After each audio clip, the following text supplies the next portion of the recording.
Conexão Poder está no ar. Nossa entrevistada hoje é a secretária de Assistência Social do Governo do Estado de Mato Grosso, a Coronel Grazi Bugalho. Bem-vinda, secretária, ao Conexão Poder, nossa primeira entrevista aqui, né?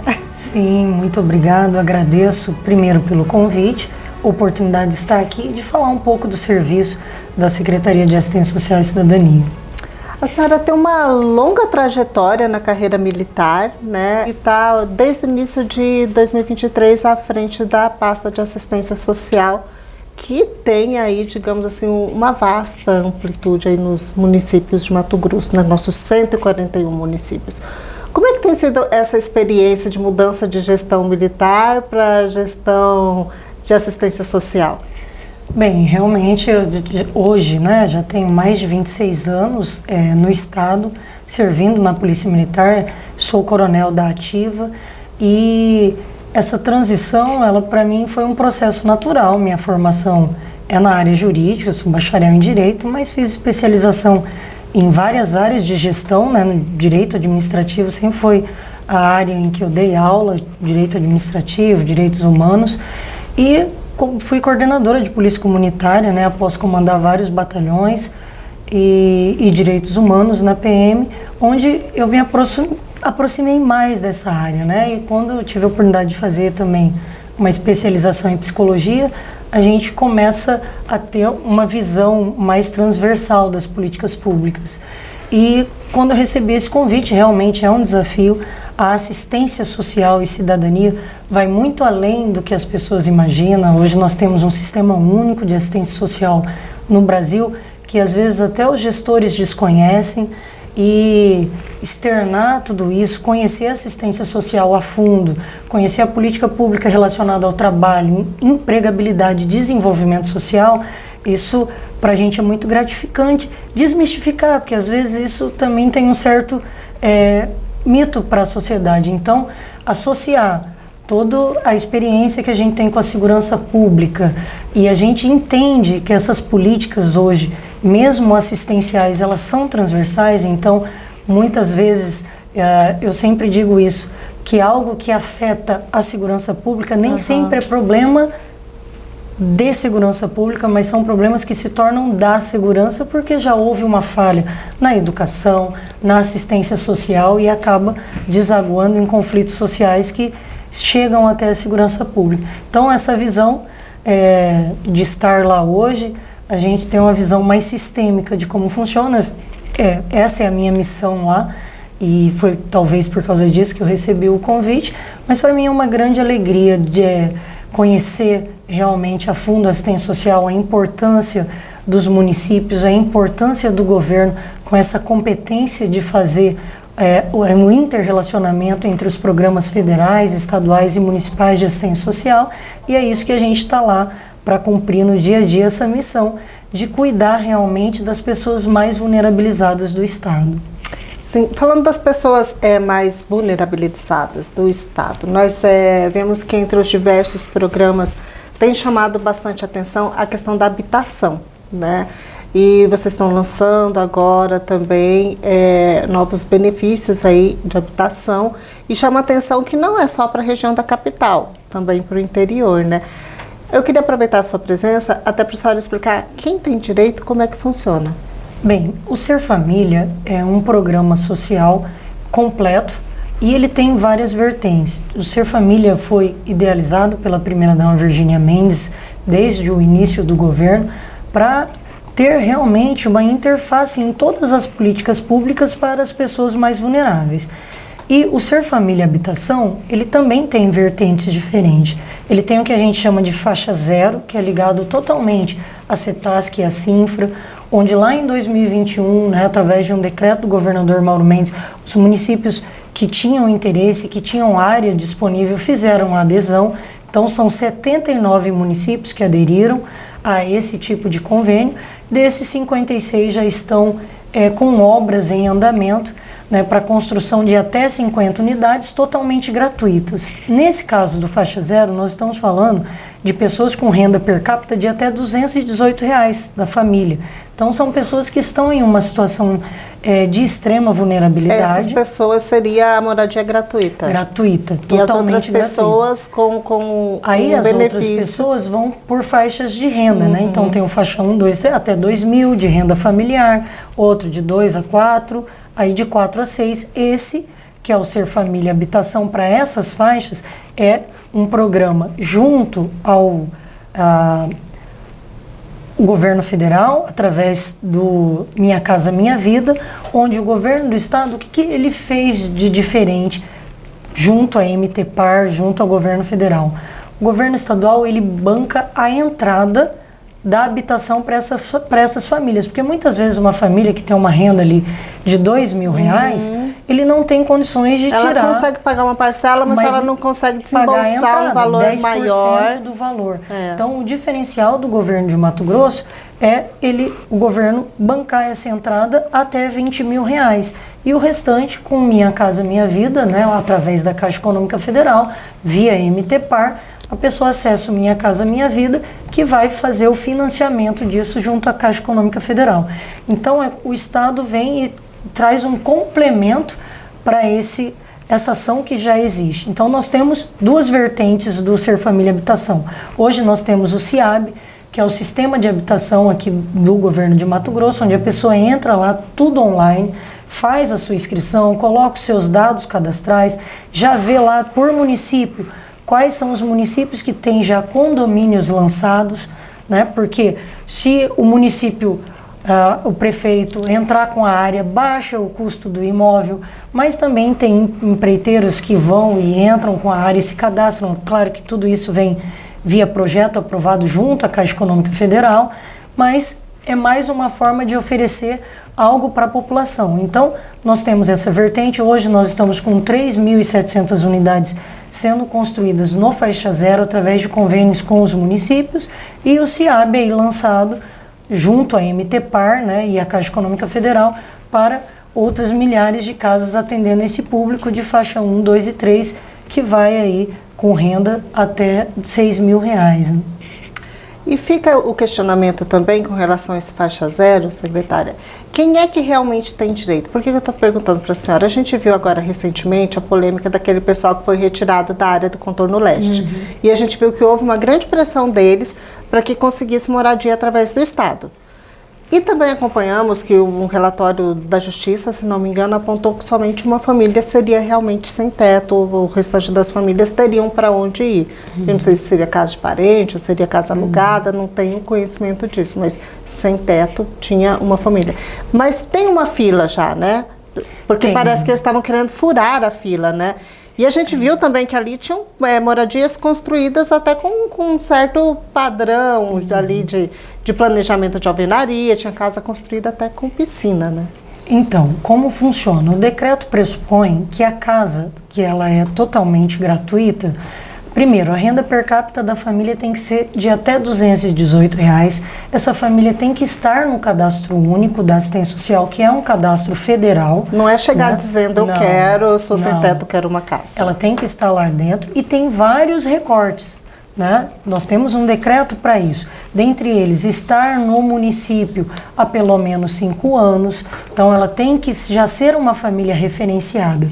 E ali, a assistência social do município é que é responsável por fazer o processo de seleção dessas famílias, porque eles vão fazer o recorte de vulnerabilidade. Eles visitam as famílias, sabem se realmente precisam. Todos os municípios têm os seus conselhos municipais ou de habitação ou de assistência social, onde esse recorte tem que ser aprovado, tem que ter aprovação, e só após isso é que essa família vai receber o imóvel. Então, tudo isso é feito para que realmente recebam essas unidades aquelas famílias que mais precisam. São famílias que não conseguiriam acessar os outros programas habitacionais. Então, é bom até a gente especificar que as pessoas que participam de uma invasão ou que estão irregular em uma determinada área, o decreto é muito claro que ela não pode acessar ao Ser Família Habitação. Então é ao contrário, ele não tem prioridade. Quem invadiu não entra no programa. Não tenho como entrar. Se eu fui uma invasora, eu não posso agora chegar. Então tá, eu invadi, mas agora eu quero entrar na fila. Se você não está mais no processo de invasão, aí você vai entrar no sistema como todo outro cidadão mato-grossense. Então a gente tem que deixar claro que não invadir uma área ou uma casa ou um condomínio em construção como existe não dá prioridade para uma pessoa aqui, a né? ter acesso a uma habitação, né, ao programa habitacional. Muito pelo contrário, ele é retirado do programa habitacional se ele já estiver. Uhum. Sobre esses programas assistenciais, a gente vê que nós temos no Brasil o programa o Bolsa Família, e nós temos no Mato Grosso também um outro programa de assistência às famílias em vulnerabilidade. E os governos sempre pregam a necessidade de atender famílias em vulnerabilidade com esses valores, né? Só que tem havido também uma grande discussão em torno do cuidado, a preocupação de não se criar uma cultura de assistencialismo, para que pessoas prefiram deixar de trabalhar para ter o direito de receber esses benefícios, né? Até porque a gente viu aí no levantamento recente, que se eu não me engano, 3 estados teriam mais pessoas recebendo Bolsa Família do que registradas, com carteira de trabalho registradas. Isso preocupa? Como é que fica essa balança, secretária? Sim, essa é uma grande discussão até em nível federal entre os secretários estaduais de assistência social, a análise desse cadastro único, porque o Bolsa Família, que é esse grande programa do governo federal, que é um programa essencial, porque para as pessoas em situação de vulnerabilidade, a primeira situação é não deixar ninguém passar fome. A fome não espera. Então você tem que dar essa cobertura, mas você tem que o tempo inteiro buscar políticas públicas para que as pessoas se desenvolvam, né? Acessem ao mercado de trabalho, melhore sua renda e a renda das suas famílias. Então o Bolsa Família, ele tem condicionalidades. Essas condicionalidades, elas ficaram ali naquele período da pandemia não sendo cobradas, mas agora voltou. Então tanto o governo federal quanto o governo estadual está fazendo um trabalho que a gente chama de PROCAD, que é um programa de recadastramento do cadastro único, porque a gente sabe que no período da pandemia nós tivemos pessoas que deixaram de ter renda da noite para o dia, né? Pessoas que trabalham na noite, por exemplo, vou dar um exemplo, salão de beleza que foi fechado, então você tem ali um profissional que ganha 6, 7 mil reais por mês e que deixou de ter aquela renda. Então, momentaneamente eles ficaram, hoje não estão mais. Então, até essa análise tem que ser feita. E um processo que também seja acompanhado. A maior questão não é construir programas para a superação de pobreza, e sim como você vai acompanhar a execução desse programa. Então, dentro disso, o Bolsa Família voltou a ter as condicionalidades de acompanhamento, e inclusive a pessoa hoje que acessa o mercado de trabalho e tem uma carteira assinada, ele não perde imediatamente o Bolsa Família. Então, hoje existe uma gradação, conforme vai aumentando a renda per capita da família. Quando passa lá de R$ 436 reais por pessoa da família, cai para 50%. Passou disso, chegou a, que eles chamam de meio salário, que é o que a gente considera como baixa renda por pessoa da família. A pessoa deixa de receber o programa, mas durante 12 meses ele continua dentro do programa. Se ele perdeu o emprego por alguma coisa, ele já está dentro do programa. E o Ser Família, que é a transferência de renda, o cartão para aquisição de alimentos aqui do Mato Grosso, que foi criado emergencialmente na pandemia, e hoje a gente tem o Ser Família Criança, que além de alimentos a mãe pode ir lá e comprar um material de extrema necessidade para criança, como material de escola ou alguma coisa assim. O Ser Família Idoso, que o idoso pode comprar medicação. Mesma coisa o Ser Família Inclusivo, que também pode comprar medicação. O Ser Família Indígena. Esse cartão, que é basicamente uma transferência de renda para aquisição de alimentos, ele é suplementar ao Bolsa Família, preferencialmente para aquelas famílias que têm renda de até R$ 105 reais per capita. Então nós estamos falando de extrema pobreza. Muitas vezes as pessoas acham que o Bolsa Família, eu vou lá no CRAS hoje e amanhã eu estou recebendo o Bolsa Família. E não é assim que funciona. As famílias têm que ser referenciadas. Existe um teto orçamentário no Brasil. Então, muitas vezes o município ele não tem como cobrir imediatamente essa pessoa que aparece ali e bate na porta da assistência social do município. E esse programa estadual ele vem para dar essa cobertura, mas o programa estadual também pressupõe que a cada 200 famílias referenciadas tenham um assistente social e um agente de saúde para acompanhar.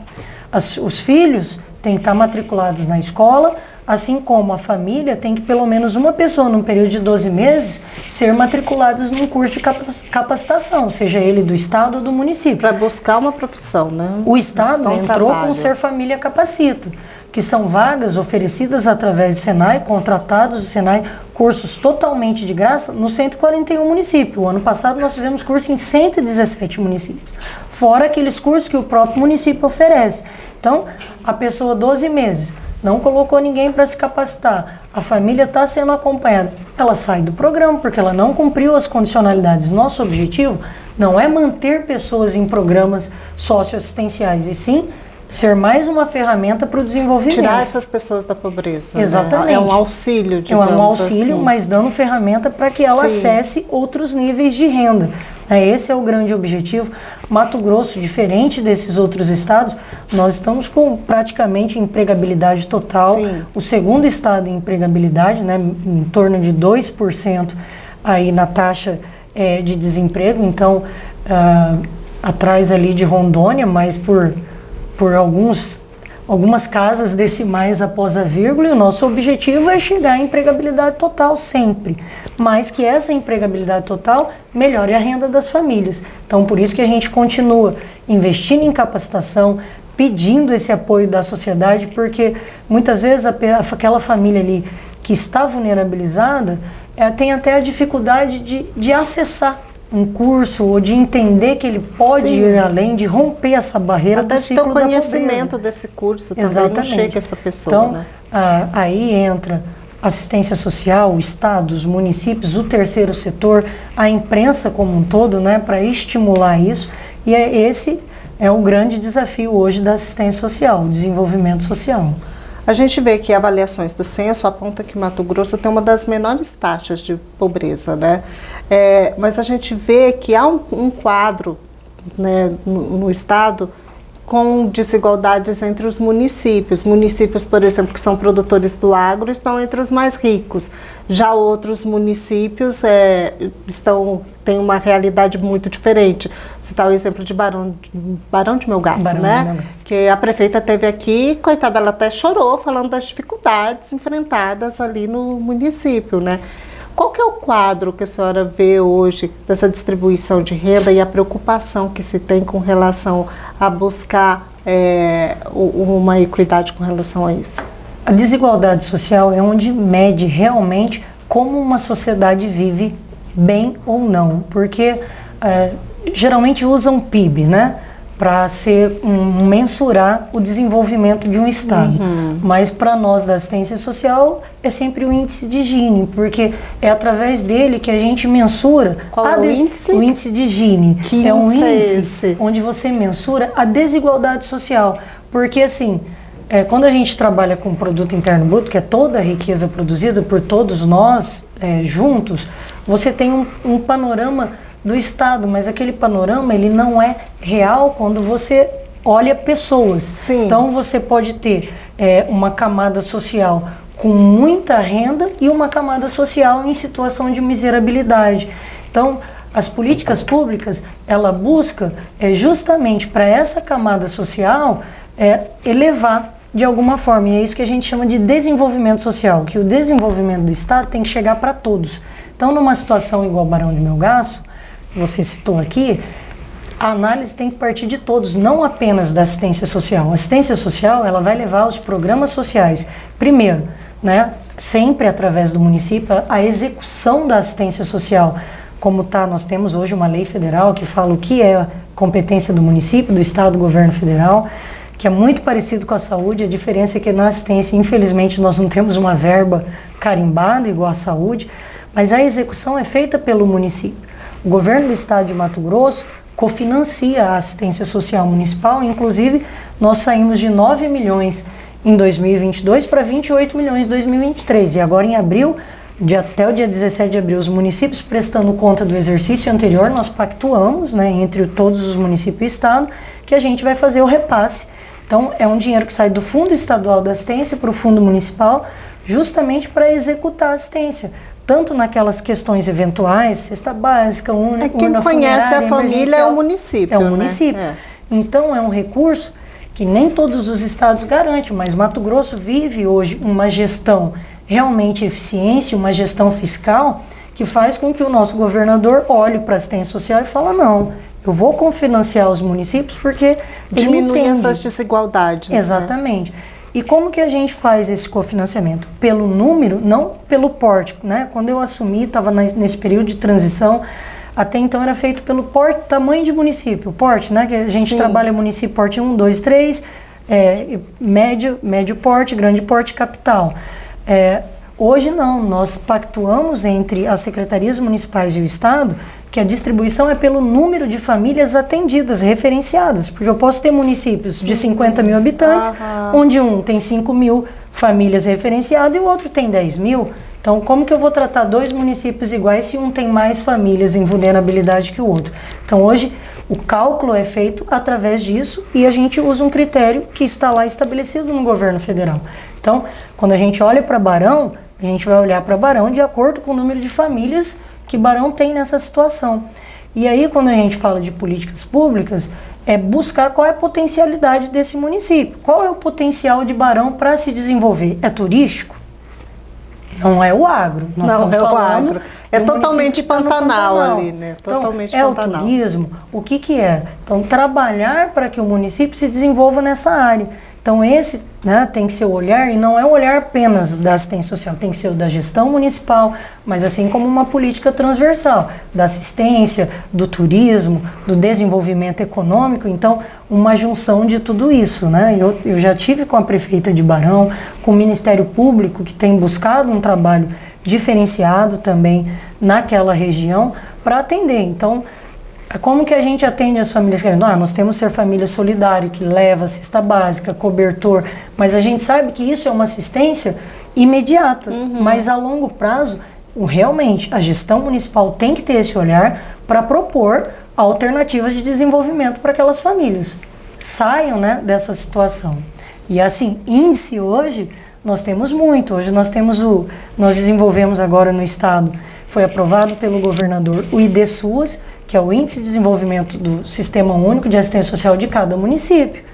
Então, nós temos parâmetro hoje para falar para os municípios, olha, vocês estão aqui, nós estamos entrando com investimento, com os programas sociais, mas vocês têm que chegar aqui. Tem que cumprir aquela meta. Exatamente. Né? Então, quando o prefeito chegar lá, ou a prefeita, para conversar com o governador vai abrir o telão e vai estar lá o índice que ele tem na assistência social do município dele. Tá a nota dele ali, né? Também. Passando a prova ou não. Então, isso tornou diferente para mim como gestor estadual, porque eu também tenho uma mensuração e até a gente brinca, olha, quando a gente coloca avalia, cria um índice para os municípios, eu estou criando um índice também para o estado. E a gente quer que se melhore a assistência social no estado, tem que melhorar no município. Por isso que a gente busca política pública para que ela chegue no município e o município tenha realmente um investimento. Política pública não se faz sem recurso. Então, tem que ter um investimento também lá do gestor municipal na assistência social, assim como tem do governo federal com os programas socioassistenciais, e aí eu falo de CRAS, CREAS e vários outros instrumentos. Então, a assistência social é feita por todos esses entes, né? Queria aproveitar essa sua observação, secretária, que a gente vê um quadro, digamos assim, muito discrepante aqui de cidades vizinhas, que são Cuiabá e Várzea Grande. A gente viu que tem uma análise agora, um estudo recente dessa semana, que Cuiabá parece que está entre as 3 capitais com as menores taxas de pobreza. E agora, recentemente, o conselheiro do TCE, Guilherme Maluf, até chamou a atenção para a questão de Várzea Grande, que ele apontou que teria explodido lá a questão da pobreza, porque metade da população estaria no CAD único. E é colado, né, com Cuiabá, é uma região metropolitana, então, assim, seria para ter muito emprego, né? Seria para ter muito emprego, para estar todo mundo com renda, todo mundo não, mas digamos, né, a maioria ali com uma renda que não deixasse essas pessoas em vulnerabilidade. O que acontece, secretária? Qual que é a avaliação que a senhora faz desse caso? Olha, Cuiabá e Várzea Grande são cidades gêmeas, né? Que estão ali, tem esse fluxo de muitas pessoas morarem em uma cidade, trabalhar em outra e vice-versa, né? Tanto Várzea Grande quanto Cuiabá, o desenvolvimento é diferente muitas vezes de uma cidade do interior ligada ao agro, né? Aqui, Várzea Grande é uma cidade industrial, então a abertura de vagas de empregabilidade, ela está muito ligada a isso, né? Esse é um dos pontos. O outro ponto que tem que ser analisado quando fala assim, metade da população está no cadastro único, é justamente aquilo que eu falei no início sobre o Procad. O que é o Procad? É um programa de recadastramento do cadastro único. Durante a pandemia, as pessoas entraram, o cadastro único ele é autodeclaratório. Então as pessoas entraram no cadastro único de forma online, inclusive foi suspensa aquelas visitas técnicas que o assistente social ia lá na casa da família referenciada. Hoje, o que está acontecendo é que o governo federal está investindo e o governo estadual também para que tenha uma avaliação desse cadastro. Por exemplo, só para você ter uma ideia... Até para não ter essa imagem também, isso, o que é real e o que não é. O que é real e o que não é, porque como ele é autodeclaratório, eu posso chegar lá, prestar uma informação inverídica, só que essa informação ela só vai ser contestada quando o assistente social verificar a veracidade dela. E isso é bem interessante porque só a assistente social lá do CRAS tem a senha para colocar ou retirar uma pessoa no cadastro único. Nem eu como secretária, eu vejo o cadastro do estado todo, mas eu não manipulo o cadastro, né? Então, o cadastro único ele tem todo um regramento para que a pessoa entre e saia dele, né? Então, talvez, né, agora eu vou falar talvez, porque são conjecturas só após um estudo aprofundado do próprio município para explicar o que está acontecendo com essas famílias ou o que houve para o cadastro estar dessa forma. Então, o que nós temos na secretaria feito são os acompanhamentos técnicos. Então, a gente faz a cada 2 meses, 3 meses a CIB, que é a reunião com todos os gestores, e agora com o IDSUAS, os 28 municípios que têm maior discrepância entre os dados do estado todo, estão recebendo essas visitas técnicas em loco. O que foi criado? Hoje o Tribunal de Contas do Estado tem uma comissão permanente de acompanhamento da assistência social e saúde, que é o presidente conselheiro Guilherme Maluf. Então, toda essa tratativa desde o ano passado que nós começamos gerou o que a gente chegou nesse indicador. Justamente para que a gente busque isso. A gente precisa entender o que acontece para esse cadastro estar dessa forma. Pode ser que realmente tenha pessoas que não estão mais lá, ele precisa ser atualizado. Essa informação dele chamou muita atenção, realmente. Chama atenção, né? Realmente. E às vezes não é o que a gente sente no dia a dia. Então, nós estamos nesse período agora, né, de visitas técnicas até julho a esses municípios para fazer essa identificação e apoiar também a gestão municipal, né? A gente sabe do trabalho que tem sido feito pela Secretaria Municipal em Várzea Grande, que é um trabalho realmente assim, que demonstra, né, a força de vontade dos trabalhadores da assistência social lá, só que é um município que também teve um crescimento muito grande. Às vezes o município cresce e a gestão tem que ir acompanhando também esse crescimento municipal. Política pública não se faz sem orçamento, né? Você tem que ter o orçamento e correr atrás. E agora a gente, com esse período, eu tenho certeza que a gente vai poder identificar quais são os gargalos aí e propor políticas para solucionar eles.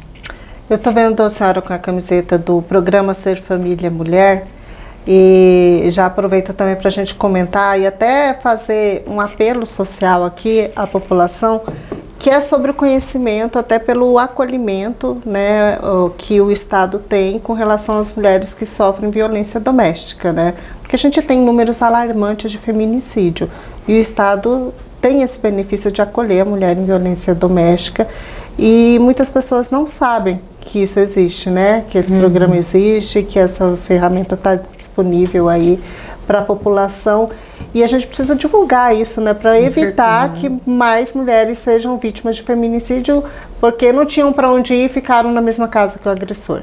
Verdade. Bem, os índices realmente são alarmantes. Nós tivemos uma diminuição, né, em relação a 2022 no estado de Mato Grosso, mas mesmo assim nós estamos falando de 46 vidas vidas de mulheres, né, vidas humanas não são números, e quando a gente vê os dados, entristece, né? Primeiro porque nós somos mulheres, primeiro que a gente quer ter o direito de sair de casa, nós temos amigas, filhas, né? Não importa se você é homem ou mulher, eu falo, a violência contra a mulher, ela não é um assunto de mulher, ela é um assunto da sociedade, porque se mais ou menos metade da sociedade é mulher, a outra metade veio de alguma mulher. Então você tem mãe, você tem 100% irmã, você da tem sociedade tia, né, está sendo impactada de alguma forma com a violência que está acontecendo. E a gente se dedicou tanto como sociedade na pandemia para superar a Covid-19, e hoje, infelizmente, nós temos aí mulheres sendo mortas todos os dias no Brasil. E a gente, como sociedade, tem que se olhar e realmente assumir a responsabilidade que todos nós temos. E essa política pública, quando a primeira-dama idealizou, e a gente lá atrás fez um projeto de lei, né, o deputado Max é coautor, e criou o Ser Família Mulher, pensando no auxílio moradia, para que a mulher, que muitas vezes é vítima de violência, mas ela depende economicamente do agressor, e ela tem um filho, ou ela não tem dificuldade de sair dessa relação violenta por não ter para onde ir, muitas vezes. Grande parte dos municípios tem o sistema de acolhimento, que faz parte da assistência social, né, que se chamam de casas de amparo, mas muitas vezes para a mulher é muito difícil sair da casa dela para ir para uma casa de amparo. Então, o auxílio moradia é uma ajuda de custo ali no valor de R$600 para pagar despesas com moradia, água e luz, né? E que ela pode ir lá para a casa da mãe, de uma amiga, ou alugar um pequeno espaço para que ela comece uma vida nova. Mas é assistência social que faz? Não. Esse programa ele nasce dentro da Polícia Judiciária Civil, né? Hoje nós temos o plantão 24 horas da mulher aqui em Cuiabá, então nós começamos pela Baixada Cuiabana. Lá na hora do atendimento da ocorrência, a delegada já preenche um formulário sobre o grau de risco dessa mulher e também sobre a questão social, e apenas esse formulário, tá, não vem a ocorrência como um todo, vai para a secretaria, e ali essas mulheres são selecionadas para entrar no programa. Já passaram pelo programa 245 mulheres, atualmente tinha até esses dias que eu olhei 223 mulheres, que elas são acompanhadas, né, por uma equipe com psicóloga, assistente social. E também são mulheres que têm medidas protetivas de urgência em vigor, tá? A gente tem que deixar isso bem claro. Ela entra no programa, se ela retornou o relacionamento, caiu a medida protetiva por alguma situação, ela sai do programa, mas nem por isso vai deixar de ser acompanhada pela Polícia Judiciária. Então isso pressupõe, o programa Ser Família Mulher, uma forma de aumento das possibilidades do trabalho da rede de enfrentamento. O que é essa rede? É a Polícia Judiciária Civil fazendo esse trabalho, a assistência social fazendo o acolhimento e o acompanhamento dessas mulheres. Hoje nós temos a Patrulha Maria da Penha, da PM, que vai lá, tanto no agressor quanto na vítima, e fala que está acompanhando essa medida protetiva de urgência. Então, tem o Judiciário, através do PJE hoje, para se ter uma ideia, uma medida protetiva de urgência, ela é tão rápida que quando a delegada pede, às vezes antes da mulher sair da delegacia já foi decretada. Isso é tudo em sistema hoje. Então, a mulher já sai de lá com a medida pronta. Então, a Polícia Militar, a Polícia Judiciária Civil já tem acesso que essa mulher. Então, hoje nós temos o SOS Mulher, o botão do pânico, várias ferramentas. E o auxílio, ele é mais uma ferramenta para que a mulher tenha coragem e que essa violência não se agrave ou não se torne fatídica a ponto de um feminicídio. Então, o grande objetivo é, sim, diminuir o número de feminicídios. Esse é o objetivo de todas as instituições. A gente vê trabalhos, né, nas polícias, no Ministério Público, no Judiciário, tudo focado nessa diminuição da violência. E a assistência social faz um trabalho incrível através dos CREAs, que toda mulher que tem direito violado, ela deve procurar um centro de referência especializado na assistência social nos municípios menores. O programa, que a gente chama de Programa Social Especial, está atrelado ali à gestão, mas a assistência social tem que fazer, porque quando a mulher sofre violência, não é apenas ela, é o restabelecimento de vínculo com os filhos. A mulher que sofre violência, a família inteira sofre violência.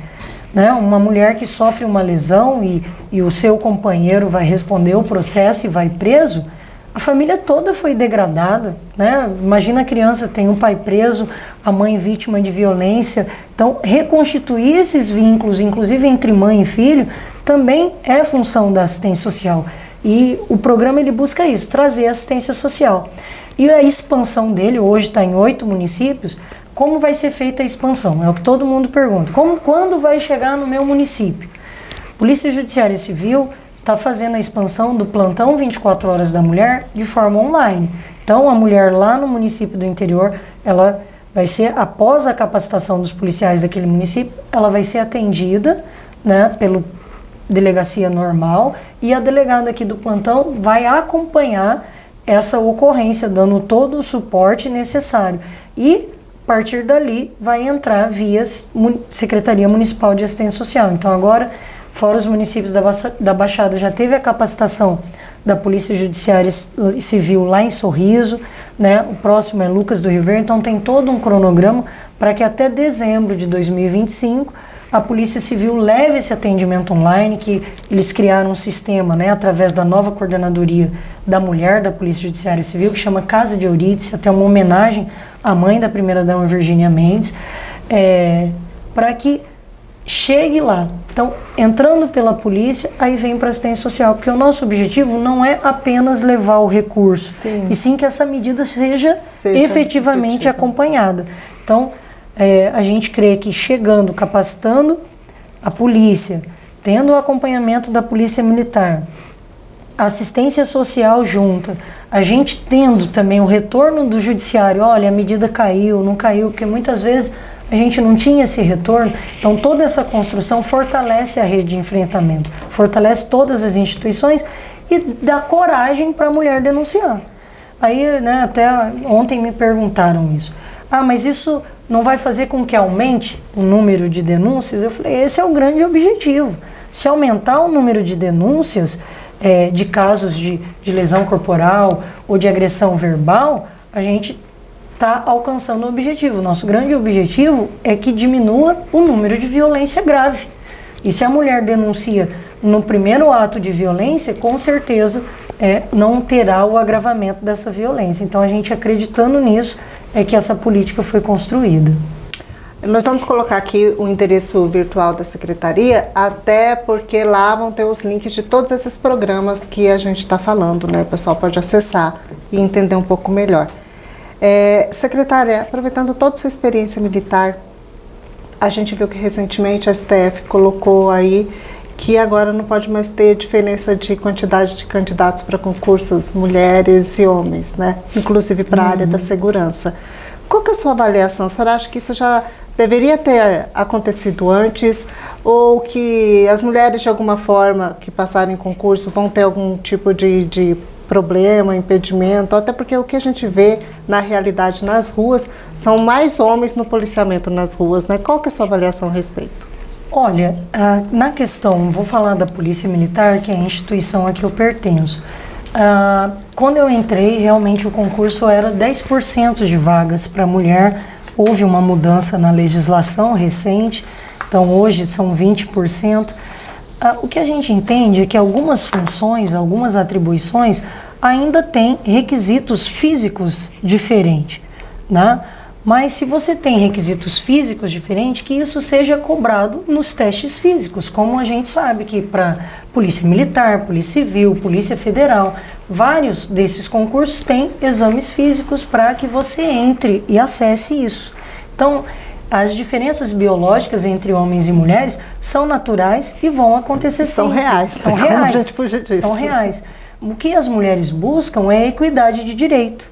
Então, que essas diferenças sejam trabalhadas nos momentos que ela tem que ser trabalhada. Então, se para exercer uma determinada atividade precisa ter uma determinada capacidade física, ela pode ser cobrada no teste físico que é feito para isso. Algumas profissões ainda são mais buscadas por homens do que por mulheres e vice-versa. Outras ainda são... Então, o teste pode ficar até mais pesado para tal tarefa. Eu tô assim, passando, porque isso é científico. Eu acho que nós vivemos um momento em sociedade porque a gente tem que buscar na ciência respostas para algumas coisas. Eu acho que isso legitima. E não pelo fato de eu olhar e achar que para exercer determinada função tem que ter mais força ou não. E falar, olha, porque eu acho que tem que ter mais força, isso é para homem e isso é para mulher. Nós já estamos num outro nível de maturidade social que a gente tem que buscar a ciência para trabalhar esses pontos. Eu acho muito importante ter mais mulheres. Hoje, no estado de Mato Grosso, nós somos um pouco mais ali de 10%, né, dentro dos coronéis, né, nós somos 3 coronéis no universo de 30, e é uma discussão, sim, que as mulheres têm que olhar. A cota, né, toda vez que se fala tem que avançar, cotas, mas mantendo as particularidades de cada função. Mantendo as particularidades. Seria isso. Mantendo as particularidades, mas desde que sejam particularidades reais. Né? A gente tem que sair do empirismo e da política ideológica e trabalhar com fatos científicos, e tem estudos aí que mostram que para exercer determinada atividade tem que ter determinadas competências e habilidades. É só isso. Então não pode ser simplesmente por achismo.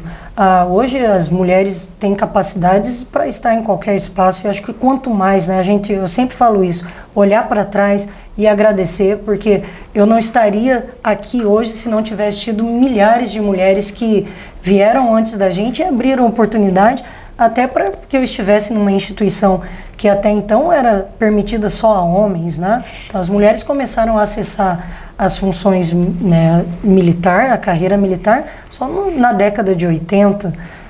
Então isso é uma conquista. E a gente tem que avançar, sim, porque a gente tem que passar e deixar um legado para essas meninas e crianças que estão vendo aí, né, na busca de equidade de direito. Então, eu acho que isso tem que ser uma discussão despida, né, de muitos discursos, muitas vezes ideológicos. Não, técnica, né? Técnica. E eu sou a favor, nós temos que estudar. Eu acho que concurso público tem que ser olhado. Eu fiz o concurso lá em 97, ainda tinha uma regra, né, Código Civil anterior, né? A mulher tinha até a idade da mulher ser emancipada para os atos da vida pública, era diferente do homem. Então, quanto a gente já evoluiu na legislação, e essa vai ser uma evolução que eu acredito que vai continuar. A democracia trouxe isso para o país, né, para que as pessoas discutam isso em ambientes. Mas a mulher tem capacidade hoje de estar em qualquer ambiente. Eu acho que já mostramos isso. O lugar da mulher é onde ela quiser e é onde ela se preparar e pagar o custo de estar naquele ambiente, né? Que a gente sabe que tem alguns ambientes, como mulher, nós temos, a nossa sociedade ainda é uma sociedade patriarcal, e nós temos sim, primeiro, segundo, terceiro turno. A gente sabe que às vezes para a mulher, né, uma mulher que tem criança, o quanto é difícil se afastar de casa por muitas horas, né, no período noturno. Então a gente tem que buscar políticas públicas que dê oportunidade para as mulheres trabalhar também essa equidade, né? Então, seja onde for esse espaço, nós estamos sim prontas para ocupar, e a gente vem mostrando isso com qualidade em todos os lugares, né? Só polemizando um pouquinho, pegando esse gancho que a senhora deu sobre a diferença científica de homens e mulheres, a gente tem visto que tem bastante crítica a respeito de competições, digamos, vou dar um exemplo de mulheres trans competindo com atletas do sexo feminino. E a gente viu agora também aqui na Assembleia Legislativa até um projeto de lei tramitando para a questão de que em concursos as pessoas trans sejam classificadas ali, passem pelas provas conforme o sexo que elas nasceram, até para não ter essa questão de benefício de força entre um e outro. O que a senhora acha sobre isso? Isso é uma coisa interessante, porque é científico e tem que ser estudado. Eu tive a oportunidade, eu fiz a faculdade de Educação Física aqui na Universidade Federal até o 6º semestre, né? Não consegui seguir adiante. E quando a gente vai estudar a fisiologia humana, a gente sabe que, por mais que uma mulher trans, ela nasceu como homem, ela tem os homens biologicamente e as mulheres são diferentes. Tem hoje toda uma questão de tratamento hormonal, por isso que eu falo, nós já estamos numa fase de sociedade que a gente tem que trabalhar com ciência. Então eu não saberia te dizer exatamente como calcular a força, se existe diferença real de força entre uma mulher trans e uma mulher cis, mas isso tem que ser estudado. Hoje é fato que existem mulheres cis e mulheres trans. Então, como que nós vamos trabalhar isso num concurso público ou numa competição? Porque as mulheres lutaram muito para chegar em um determinado espaço, né, para ter essa equidade na concorrência. Então, que essa equidade seja para todos. E de forma clara, né? Porque hoje, às vezes, você fala uma coisa e já tem uma interpretação que te leva a ser mal interpretado. Você é contra ou a favor. Não pode ter ideologia nesse sentido. Exatamente, não tem nesse sentido, porque nós estamos falando de buscas de espaços, né?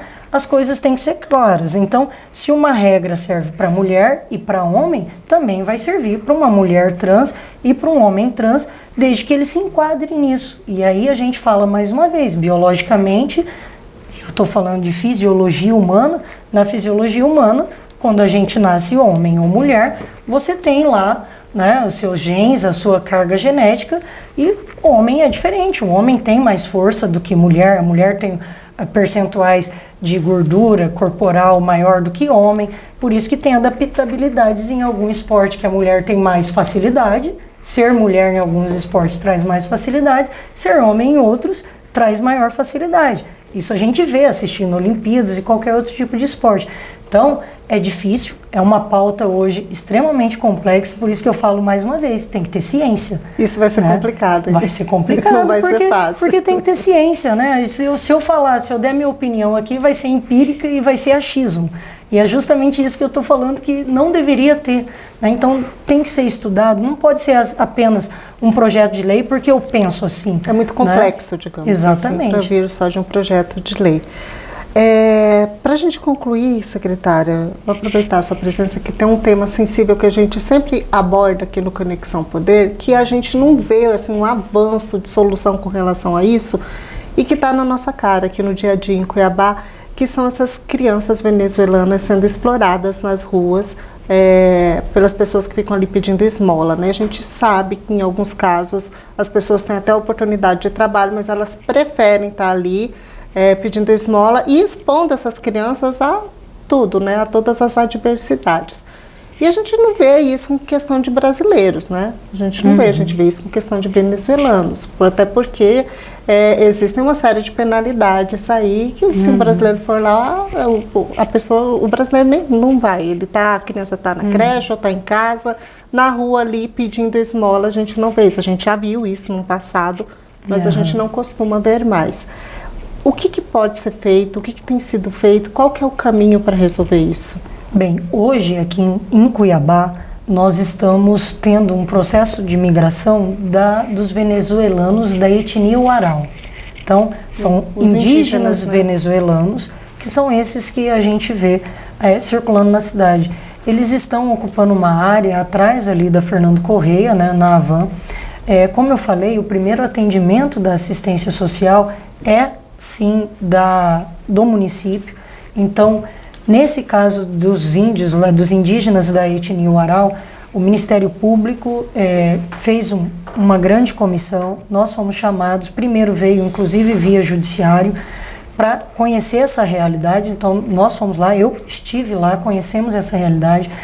Primeira coisa que nós fizemos foi aquele atendimento emergencial com cesta básica. Então hoje, tanto o governo do estado quanto o município de Cuiabá, a Secretaria Municipal, entrega, né, alternadamente os alimentos, e também nós fizemos o cadastramento dessas famílias Uarau no Ser Família Indígena. Então, as famílias que já estão documentadas receberam o cartão no valor de R$220 para aquisição de alimentos. O Poder Judiciário, através dessa comissão, conseguiu a doação de uma área ali próximo até então, que foi me passado próximo à região ali do Hospital Júlio Miller, que está sendo construído para eles. A etnia Uarau, eles têm uma cultura muito diferente das outros processos migratórios que nós recebemos aqui no Brasil. Então, essa situação vivenciada em Cuiabá também é a situação de vários outros municípios brasileiros. Mas o Conselho Tutelar tem tomado a providência, porque assim que eles são documentados e eles estão aqui, eles têm que se enquadrar, sim, na legislação brasileira. Então, nós temos junto dessa comissão a Secretaria Estadual de Assistência Social com a Superintendência de Segurança Alimentar, tem o Conselho Tutelar, tem o Conselho Estadual de Direito da Criança e do Adolescente, tem a Secretaria Municipal de Assistência Social, que tem a obrigação de ter esse olhar, e isso está sendo trabalhado. Então, a gente ainda vê, né, isso, porque para eles chamam, eles não entendem o conceito que a gente tem de mendicância, eles chamam de coleta, mas eles estão sendo assistidos, né, e a gente espera que assim da transferência deles, de todo o encaminhamento que essa comissão está fazendo, diminua ainda mais essa situação que a gente vê ainda ocorrer nas ruas de Cuiabá, que são os venezuelanos pedindo. E a gente alerta a população que não entregue dinheiro, isso, né? Que eu porque o fato da gente dar a esmola alimenta essa prática. E a gente não quer ver as crianças nessa situação hoje no Brasil, né? Não importa se a pessoa é migrante ou não, toda a criança tem que estar na escola. Então, tanto o Conselho Tutelar quanto o município tem essa responsabilidade de tirar essas crianças lá.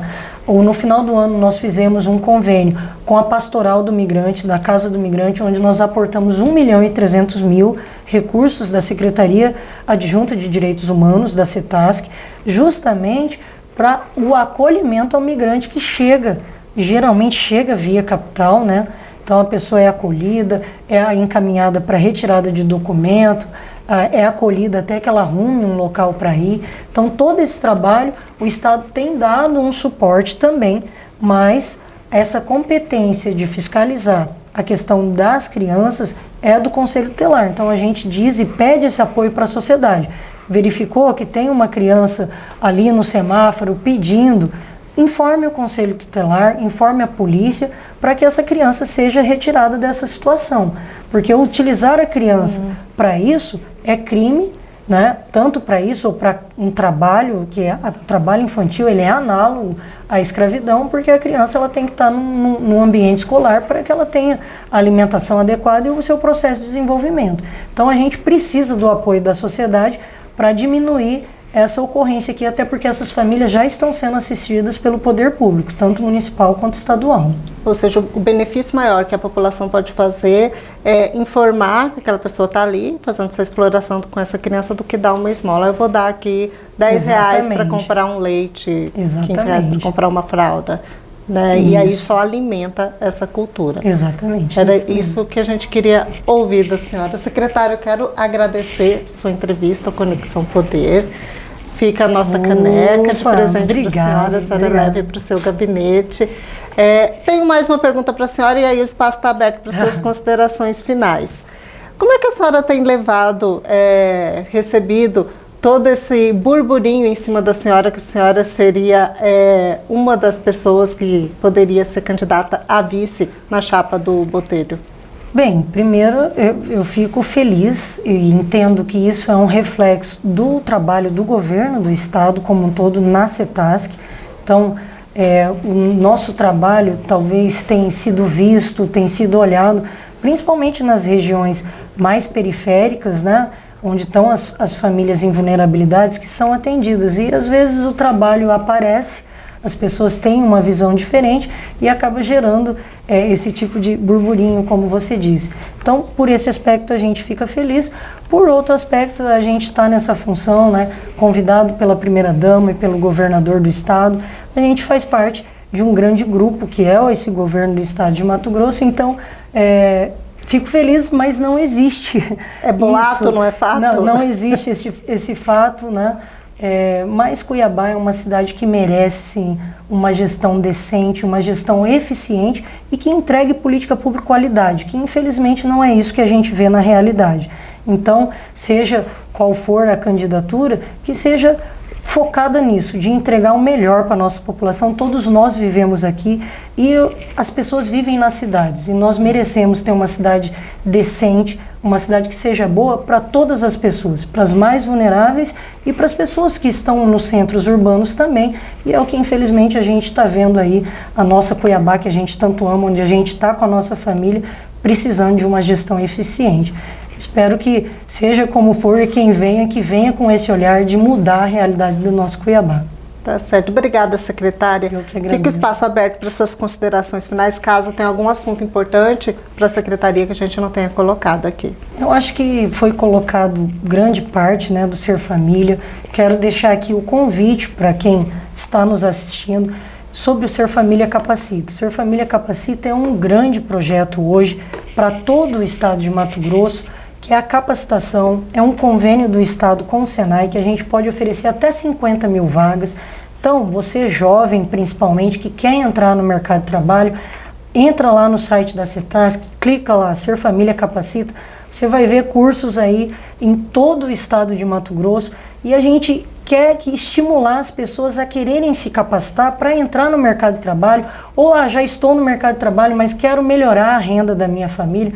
Então, são 75 tipos de cursos, são cursos que, se você for pagar para fazer, são cursos caros e totalmente gratuitos, pagos pelo governo do estado de Mato Grosso. Então, por favor, acesse lá a CETASC, acesse o site, faça a sua pré-inscrição, seja em qual município você tiver. As secretarias municipais são nossas grandes parceiras, principalmente para captar as pessoas mais vulneráveis. Esse é o nosso público prioritário, mas os cursos são abertos para toda a população.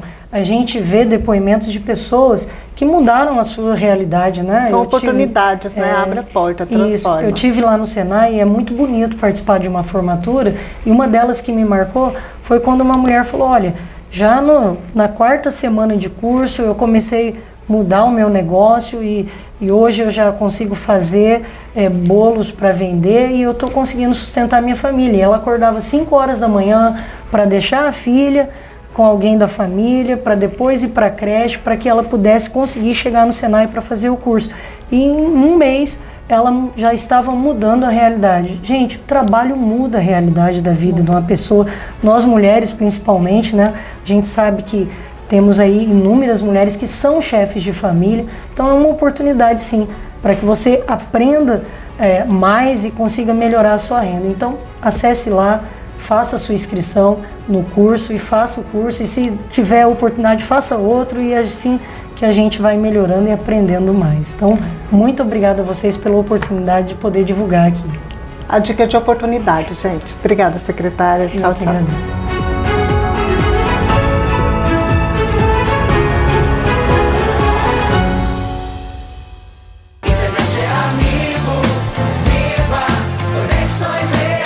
Acesse sejaamigo.com.br e conheça os planos. Amigo, viva Conexões Reais!